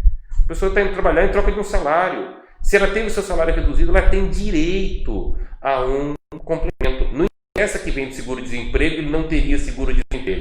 Isso é filigrana jurídica, gente. Isso não pode ser realizado. Então, talvez seja o momento, novamente eu digo, conclamo os advogados, talvez a nossa classe agora seja a classe motriz para produzir esse grande acordo, como foi no acordo dos planos econômicos. Se não fosse um monte de ação, os bancos não teriam feito acordo nenhum. Perfeito. É a próxima linha de frente. Não tenha dúvida. Bom, já estamos aí com mais de 1h30 de live. Eu só queria agora que o Fabiano e o Dr. João Paulo falassem as últimas considerações finais aí para a gente encerrar a live aí, porque realmente dava para a gente continuar aqui com pelo menos mais 2 horas de bate-papo aqui, tranquilamente, mas eu sei que já aprendi demais até vocês, mas agradeço de antemão e está aberta a palavra para o Dr. Fabiano. Bom, o que foi dito aqui hoje, o que foi conversado aqui hoje, conclama praticamente um novo pacto social. A gente está voltando lá em Rousseau, a gente está voltando lá em João Sem Terra, a gente está voltando nas primeiras constituições. Nós temos uma Constituição muito forte, nós temos uma Constituição muito social. Durante muito tempo, esse caráter social da Constituição foi ignorado um pouquinho em relação a toda a sociedade. Nós tínhamos determinadas classes que eram mais privilegiadas em relação a políticas públicas e determinadas classes que não eram nada privilegiadas em relação a políticas públicas. A classe do pequeno e médio empresário, por exemplo, é uma classe que foi muito negligenciada em termos de políticas públicas constitucionais.